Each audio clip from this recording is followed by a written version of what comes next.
Hi, I'm Simeon Wallace, Chief Investment Officer of Aprio Wealth Management, and welcome back to The Pulse, where we take a month-to-month look at what happened in the economy and the capital markets so you make better decisions in your business and with your investments. Markets pulled back in March after the Strait of Hormuz was closed. That pushed oil prices higher and raised concerns about inflation and global supply. As a result, most equity markets are now down for the year. This move was driven by energy risk, not a change in earnings. The jump in oil prices has made inflation a bigger concern again. Bonds have struggled, particularly those most sensitive to inflation. Commodities are mixed. Oil is sharply higher, copper weaker, Bitcoin still under pressure. Overall, financial conditions have tightened. Energy is the only sector up this month, benefiting directly from higher prices. Now, what stands out is that traditionally defensive sectors like healthcare, consumer staples, and real estate are down. With fewer expected rate cuts, those interest rate areas have come under pressure. At the start of the year, markets expected several rate cuts. That's no longer the case. With inflation risks back in focus, investors are now questioning how much flexibility the Fed really has. And the key takeaway is that rate cuts are less certain and are likely further out. Market measures of inflation expectations have moved up, particularly over the next 2 years.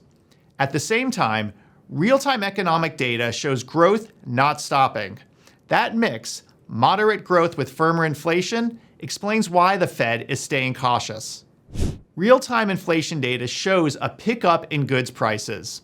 Energy costs play a big role here, as they flow through quickly into supply chains.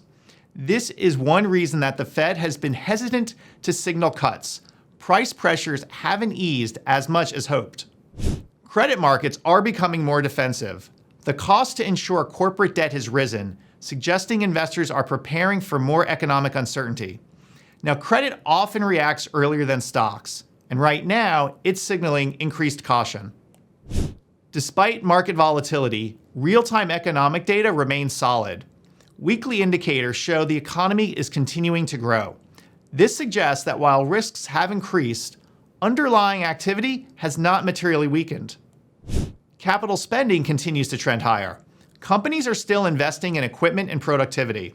And that tells us businesses are planning for growth, not a sharp downturn, and are focused on efficiency rather than retrenchment. Consumer spending is still rising, but higher gas prices are changing behavior. Discretionary spending and travel have softened, while essentials remain steady. The consumer continues to be more selective, but not shutting down.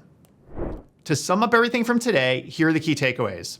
The market pullback we saw was driven by higher energy prices, not a breakdown in the economy. That energy shock pushed inflation concerns back up and made rate cuts less certain, which has pressured both stocks and bonds.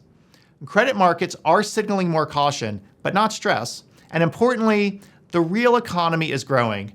Business investment is holding up and consumers are adjusting. With that, I'm Simeon Wallace, Chief Investment Officer of Aprio Wealth Management, and I'll see you next time with our next edition of The Pulse.